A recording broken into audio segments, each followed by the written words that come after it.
대선 경선 시기에 대해서 어느 사람보다 더 고민이 많을 겁니다.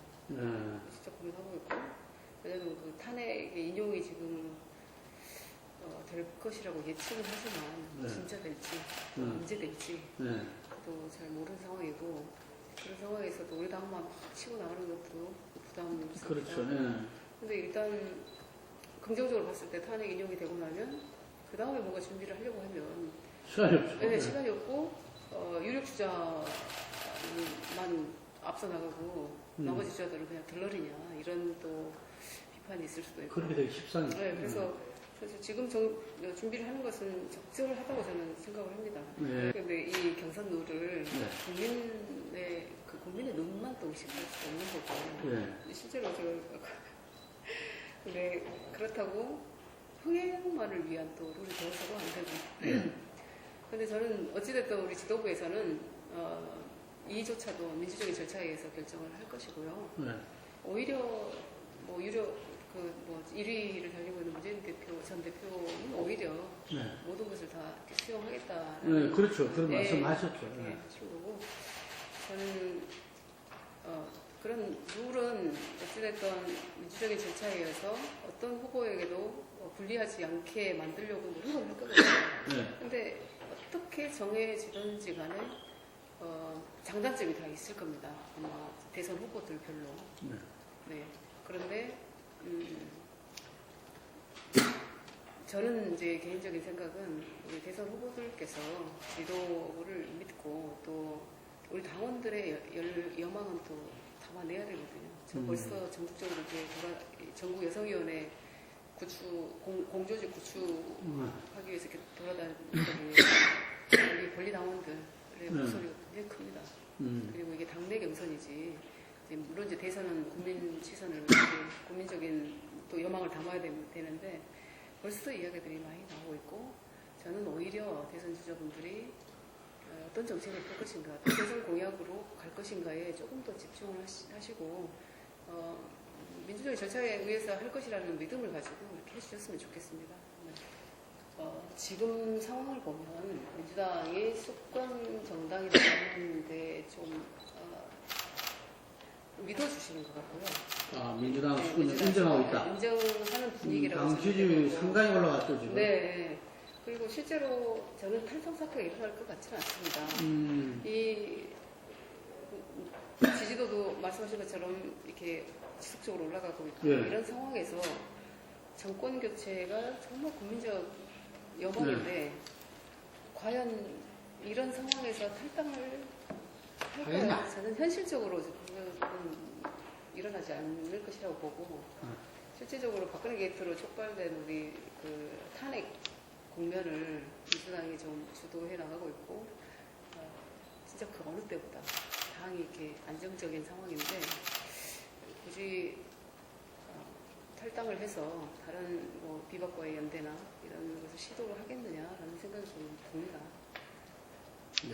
정권 교체에 대한 그 어떤 것보다 저는 이 호남에서도 그렇고 정권 교체에 대한 바람이 그 거대한 열망이 민주당으로 모아지는 것 같습니다. 그래서 얼마 전에도 우리가 최고위원회의에서 원내대표께서 말씀하셨지만 신학교계 탈당 10명 정도 있다라는 그런 보도를 봤는데 실제로 그런 분이 어떤 분인지는 잘 모르겠습니다만 사실에 근거해서 보도가 됐으면 좋겠다라는 이제 원내대표의 손학규계 어떤 분들 말하는 거죠? 그런데 그분들은 직접적으로 이제 원내대표가 말씀하셨을 때 그런 생각이 전혀 없다라고 말씀하셔서 그리고 저는 그렇게 쉽사리 명분 없이 탈당을, 그러니까 손학규 전 대표의 어떤 그 전 대표와의 의리만 가지고는 탈당의 명분이 없다라고. 그렇죠. 지금 국회의원님 네네. 저는 그렇게 생각합니다. 그 둘로 나눌 수 없는 과제라고 보고요. 정권 교체가 곧 새로운 대한민국을 필수적으로 해야 되는 것이고, 그래서 친일 구역 세력이라고 우리가 얘기하고 있는 그런 새누리당이었던 분들이 탈당을 해서 만든 어떤 새로운 지금 바른정당이건데요. 그 책임을 면할 수 있을까? 음. 그 책임을 국민들이 용서할 수 있을까라는 생각이 듭니다. 그래서 실제로 그런 비박 세력과 또 국민의당의 면면을 들여다보시면 호남에서 기존 정치인들이 대부분 그렇죠. 거든요. 그러면 그 두 세력이 연대를 해서 뭔가 새로운 정치를 새로운 대한민국을 만들 것이라는데 과연 희망적일 것인가 그런 생각이 저는 듭니다. 아, 이명박 박근혜 정권 이후에 정말 급속하게 이제 반기문 총장 말씀을 하셨으니까 예. 급속히 얼어붙은 남북관계, 개성공단, 폐쇄, 인재 이런 정말 국가적인 사안에 대해서도 우리 반 총장님은 유엔 사무총장으로서 발표를 한 번도 하신 적이 없습니다. 예. 그런데 이제 이렇게 했던 분이 우리 국내에 오셔서 국내 정치를 하시겠다고 했을 때 사리에 맞지 않는다라는 생각이 좀 듭니다. 집권 여당으로서 대한민국의 대통령이 집권 여당이었던 대통령이 여당 소속이죠. 대통령이 탄핵을 당하는데 정말 책임지는 그 당에 정치인이 한 명도 없다는 것. 그래서 저는 정치를 시작한 지 얼마 안 됐지만 너무나 이렇게 분노스러웠고요. 그런 공동체 의식도 없이 그 책임을 져야 하는 당에서 빠져나왔다고 해서 책임이 면해지는 것인가. 저는 너무 가슴 아픈 일이라고 생각합니다. 저도 그 부분에 있어서 같은 생각입니다. 박근혜 대통령이 그런데 그 의미조차도 없어졌을 수도 있습니다. 같은 무리라고 보는 거죠. 같은 무리고 같이 책임을 져야 되는 뭐 당과 이렇게 별개로 생각할 수 없는 분이죠. 그리고 그런 박근혜 최순실 게이트 국정농단의 주범인 박근혜 대통령을 가장 그래도 근거리에서 친박이라고 외치셨던 분들이 이런 상황에서 책임을 지시지 않는다라는 것은 정말 억울 생각입니다. 기득권의 데피니션을 어떻게 하고 계시는지 잘 모르겠습니다. 정치를 오래 하신 분인지 아니면 우리 당 오래 계셨다라고 하는 부분인지 어떤 것이 기득권인지는 저는 여쭙고 싶었고요.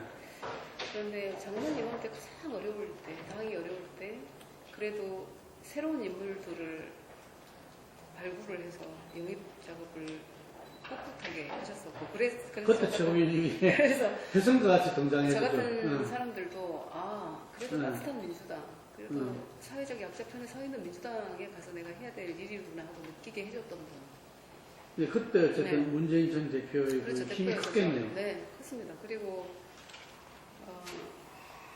어떤 부분이 기득권인지 모르겠지만 그래도 우리나라를 부패를 척결할 수 있는 분이라고 저는 생각을 합니다. 근데 다른 주자들도 다 본인의 강한 그런 컨텐츠를 가지고 국민 앞에 선다면 또 선택받을 수 있는 것이고요. 저는 이제 삼성전자 연구임원으로 3년차 들어간 해였고요. 저는 그 임원으로 있으면서는 우리나라가 잘 살아야 된다. 그래서 제조업이 정말 제대로 뿌리 내려야 된다라는 생각. 그리고 기술로서 승부할 수밖에 없는 우리나라다. GDP가 3만 불은 돼야 된다. 그런데 GDP 향상에 도움을 주지 않는 부류들은 다 쓰레기다. 라고 생각을 했던 사람입니다. 그게 첫 번째가 정치인, 두 번째가 언론인. 이랬던 사람이었습니다. 그리고 이제 기업 말고는 다 불신했네요. 기업 말고는. 그렇죠. 그러니까 제가 만드는 이 기술이 사회를 따뜻하게 하고 이롭게 하고 문명의 이기를 지금 누리고 있지 않습니까? 그것이 제가 할 수가 없는 거죠. 그래서 저는 30년 더 하려고 했어요. 제가 반도체 개발자로 30년을 살았는데 또 다른 30년을 계획하고 있었던 겁니다. 그게 그런 와중에 이런 영입 제의가 아니라 거의 뭐라고 해야 되나요? 애걸하듯이 당이 어렵다라는 것, 호남이 어렵다라는 걸로 처음에 이제 얘기를 하시더라고요. 호남이 어렵습니다. 그리고 정치가 기업에 정말 못 따라갑니다. 10년이 되는지 20년이 되는지 모르겠지만 기업보다 이제 첨단 기술을 개발하고 있었으니까 그랬을 때 그런 서로의 벤치마킹도 돼야 되고 너무나 뭐 재벌 개혁이라는 이름으로 나오는 것들도 다 대중 소기업 기업인들과 정치권과의 그런 괴리, 간극 이런 것도 정말 컸던 것 같고, 그리고 이제 여성표에서 줬기 때문에 너무 간절하게 이제 제가 필요하다는 말씀을 하셨었는데 좀 결정하기가 너무 어렵고 외로웠습니다. 그런데 이게 제가 제 개인으로 결정할 수 있는 일이 아니구나. 그냥 운명이 다가오는 듯한 느낌. 그리고 제가 30년 딱 30주년이 됐어요. 회사 입사한 지. 예. 그 즈음이. 그 다음에 나이가 딱 50이 됐습니다. 1월 달에. 근데 물론 이제 49세 말에 이렇게 영입제의가 왔지만. 그리고 삼성 임원들을 이제 힐링 프로그램 보냅니다. 하나 힘드니까. 그게 고도원 선생님의 그 깊은 산속 옹달샘 충청도에 있는 거기를 보내줬어요. 8명씩 이렇게 조를 짜서 보냈는데 그 중에 저는 여성 임원 혼자니까 우리 사업부에는 고도원 선생님이 아시죠? 왜 김대중 대통령 시절에 그 연설문 오셨던 그런데 이제 저는 그분을 잘 몰랐는데 잘 알고 계시더라고요. 아침 뉴스레터를 다 보내고 아침 편지. 그렇죠. 아침 편지, 고도원 아침 편지. 근데 그 고도원 선생님 저한테 말씀하시기를 양성모님 이제 삼성의 임원이라고 하는 별을 따셨는데 꿈은 너무 꿈이 뭡니까? 꿈은 이루셨습니다. 그럼 이제 꿈 넘어 꿈이 뭡니까? 이렇게 물어보셔서 저는 정으로 이렇게 뒤통수를 한 대 맞은 것 같았습니다. 그 생각을 제가 안 해봤거든요. 내가 소위 말하는 꿈을 이뤘다거나 유리천 정도 다 깨고 뭐 꿈을 이뤘다거나 그 다음 내가 가는 건 뭐지? 그냥 이 길인가 계속? 그냥 왔던 길 계속 가는 것인가? 그냥 기술개발 계속 하고 4차 산업을 준비하는 것인가? 이런 생각만 했었는데 이제 그런 것들이 이렇게 떠오르면서 운명적으로 내가 해야 되는 일이 아닌가 고민을 하기 시작했죠. 근데 내려놓기는 너무너무 어려웠습니다. 그리고 누구한테도 말할 수 없었던 그 상황이 너무 힘들었고 혼자만 결정을 했었어야 되고 왜냐하면 비밀리에 영입 절차가 진행되고 있었기 때문에 그러나 제가 결정할 수 있었던 것은 문재인 전 대표하고 이야기해서 직접 이렇게 호소했습니까? 네. 문재인 대표가? 네. 직접 이제 이야기를 하면서 어떤 부분이라고 꼭지로 말할 수 없지만 이 부분이라면 정말 대표하고는 전혀 관계없는 없는 사람 그리고 다른 분이죠. 대선을 염두에 두고 그러니까 대통령을 염두에 두죠. 그렇죠. 그래서 대선을 위한 영입이었다고 저한테 얘기를 했어요. 4.13보다도 그래서 이제 그게 중간에 제가 4.13에 그래서 뭐 비례대표나 이런 것을 할 수 안 하겠다고 생각을 했던 것이 대선을 생각을 하면 저 하나 그냥 원내 진입하고 마는 것은 대선에 그런 역할을 못하는 거죠. 할 수도 있었겠지만 그래서 대선에 맞춰서 다 했던 겁니다. 문재인 대표의 영입도 그랬고 저의 공주 출마도 그렇고 최고의 선거도 그렇고 뭐 대표님하고 그런 건 얘기한 건 아니지만 저 자신이 그래도 이런 사회는 아니지 않느냐. 꿈 넘어 꿈을 이제 확실히 꾸신 거네. 네, 그래서 그 꿈 넘어 꿈은 딱 이겁니다. 이기와 이타의 갈림길이죠. 그러니까, 이기와 이타. 그러니까 이타적인 삶을 사는 것이 우리 이제 고동훈 선생님께서 저한테 말씀해 주신 것도 제가 여쭤봤습니다. 꿈 넘어 꿈은 뭡니까? 그러면 그래서 고동훈 선생님은 그건 이타적인 삶입니다라고 얘기를 해주시더라고요. 그래서 삼성 안에서의 역할도 중요하지만 국가 국민 속으로 들어가라는 것이 더 나오라는 그 영입 전에 가신 겁니까? 네, 영입 전. 그러고 나서 제안을 받으셨다는 거죠? 이제 영입 전에 그런 일이 있었는데 영입 제안이 오길래 그런 것들이 다 오버랩이 되는 거죠 저한테. 네, 그래서 이 일을 제가 해야 되는 일이구나 숙명으로 받아들였습니다. 거기다가 문재인 대표를 이렇게 보면서 이 사람 이분하고는 함께 가도 될 분 정치적으로. 그래서 그 부분에 있어서 제대로 평가받지 못하다는 생각이 드는데요. 그때 저도 회사에서 퇴근하고 오면 뭐 주bun영 의원 탈당, 임대원 의원 탈당, 권노업 의원 탈당 할까 말까 계속 그런 얘기만 있는 겁니다. 그래서 정치에 아주 염증이 날 정도로 그러면서도 이제 보면 문 대표님의 어떤 말씀 보면 그래도 누구를 탓하지는 않고 아쉬워하고 뭔가 새로운 도전과 새로운 계획을 하고 계셨다라고 하는 것이 이제 미리 준비하고 계셨다. 영입 제의를 받으면서 느꼈습니다. 저 어려운 상황에서 똑같이 느꼈습니다. 저 어려운 상황에서 이런 영입들을 하고 계셨구나. 1호, 2호, 3호, 4호 이제 제가 7호인데 그러면서도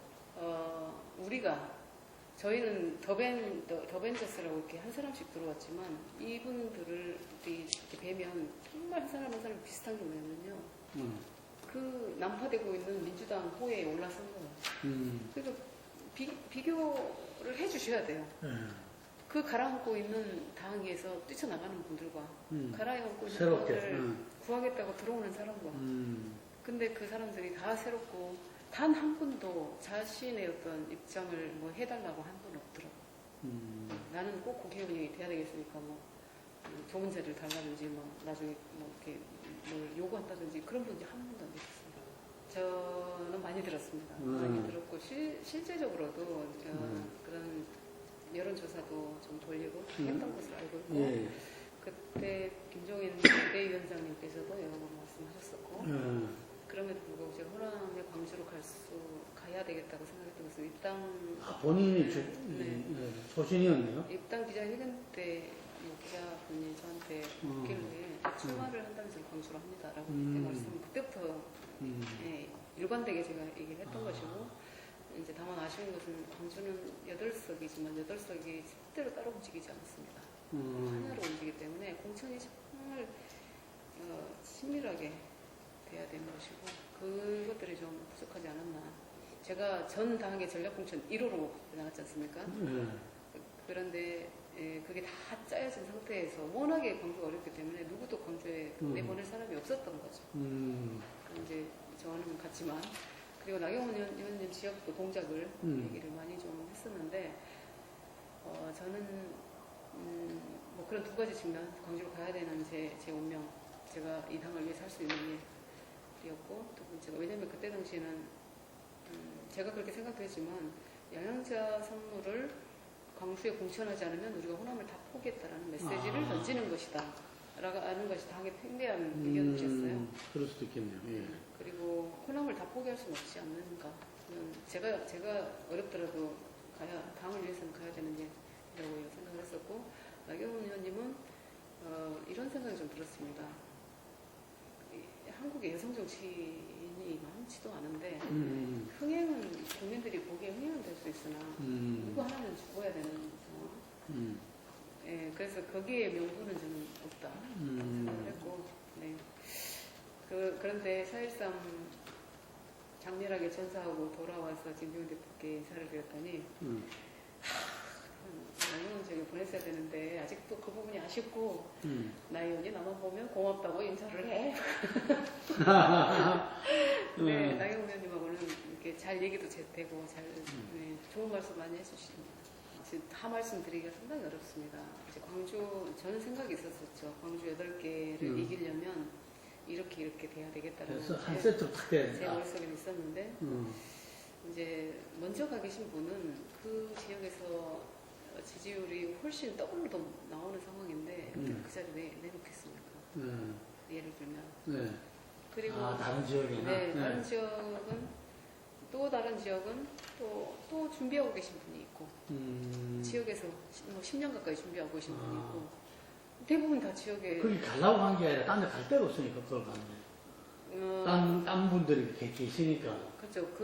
아프게 하고 싶지 않았어요. 그걸 감안해줘가지고 그리고 지역에서 준비하고 계신다는 지역은 제가 아예 당에서 정말 그분들까지 함께 해서 뭔가 협의를 이끌어내서 우리가 이렇게 하자라는 얘기가 되지 않는 한 제가 이제 저는 그렇게 들었습니다. 전략공천은 무조건 지역을 선택하면 전략공천 해줄게 였어요. 해드리겠습니다. 그런데 누구를 가슴 아프게 하면서까지 제가 전략공천 받아서 갈 수는 없는데 지금 정치란 한편으로는 좀 가슴 아프게 할 수도 있고 또 그럴 수밖에 없는 수도 있는데 저는 그렇게는 안 할 겁니다. 그리고 천정배 후보님 지역은 아무도 없었습니다. 그렇죠. 아무도 없었죠.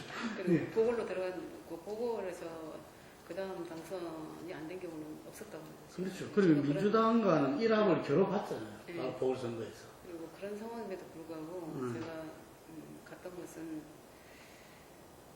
그분도 사실 명분이 없었습니다. 안산에서 사선 가시고 예. 또 송토로 가셔서 또 안 되시고 그렇게 또 요직에 계셨던 분이 또 광주로 오셔서 출마를 하고 이런 상황이 제 머릿속에도 명분이 없는 일 아닌가라고 생각을 했었습니다. 그런데 너무 지지율 차이가 이제 저랑 좀 차이가 많이 났었어서 그럼에도 불구하고 저는 제가 잘하면 이거를 뒤집을 수 있다라고 생각을 했었고 실제로 처음은 맨 최고점에서 내려오고 계시고 저는 최저점에서 올라오고 있어서 거의 한 5% 정도까지도 나왔던 것 같아요. 근데 최종 결과는 몇 프로 차이? 10% 이상 차이가 났죠. 제가 32점 몇 프로였고 그분이 40몇 프로였으니까 네. 어쨌든 부패 세력이고 이 나라를 이렇게 만든 장본인들이기 때문에 하루빨리 부패 세력이 척결이 돼야 된다고 생각합니다. 뭐 많은 분들이 개헌도 얘기하고 대선에 대한 이야기를 많이 하시지만 정말 우리나라가 이제는 부패 지수가 가장 엄청 높지 않습니까? 예. 부패 지수의 상위권에 있는 나라가 아니었으면 좋겠고 제가 그 삼성에 있을 때는 몰랐는데 일단 이렇게 밖으로 나와보니까 왜 이렇게 어려운 분들이 많습니까? 청년들 이 나라는 잘 살아야 돼요. 일단은 정말 그러려면 부패가 없어야 됩니다. 근데 그 부패 중심에 있던 분들이지 않습니까? 예. 그분들이 하루속히 처단이 돼야 되죠. 예. 처단이란 뭘 말하는 겁니까? 법적으로? 네, 법적으로 책임을 져야 하는 부분은 책임을 지셔야 된다는 얘기입니다. 이게 이제 탄핵이 된 것도 아니고 언제 될지도 사실은 잘 모르는 것이지만 우선 중요한 것은 대선 우리 대선 후보를 뽑는 것입니다. 이제 정권 교체를 해야 되면 대선 후보를 뽑으려면 공정한 룰에 의해서 잘 뽑아야 되는 것이고 그 대선 후보들은 각자 대한민국을 어떻게 새롭게 태어나게 할 것인지 그런 각자의 공약을 개발을 해야 되고 실질적으로 그것들이 국민의 여망을 담은 것이라야 되고 저는 이렇게 생각합니다. 어떤 비판이 있어도 외부적인 비판이 이제 어마어마한 비판들이 쏟아져 나올 건데 우리 당을 향한 또 우리 대선 주자를 향한 그런 비판들이 있을지라도 정권 교체를 어떻게 해낼 것이고 그 다음에 정권 교체한 다음에 대한민국을 어떻게 좀 개조해 나갈 것인가에 집중을 한다면 오히려 더 국민들의 이 희망을 더 담아낼 수 있을 것이라고 보고 저는 이렇게 말씀을 드렸습니다. 다른 세력을 비판만 하는 것 가지고는 우리는 비판할 필요가 없습니다. 그 비판은 국민의 지지를 받을 수 없다라고 생각을 하고요. 그래서 뭐 제3지대 비박 세력과의 연대 이런 부분조차도 어쩔 수 없는 그렇게 명분 없는 이합 집산을 하시더라도 그냥 우리는 우리대로 꿋꿋이 갈 길을 가는 것이 더 올바른 길이라고 생각을 하고 그렇게 가다 보면 점점 이제 더불어민주당이 정말 수권의 정당으로서 면모가 갖춰졌다라고 확신이 들면 자연스럽게 거기에 함께 하고자 하는 세력들이 또 함께 하지 않겠나 연대를 하지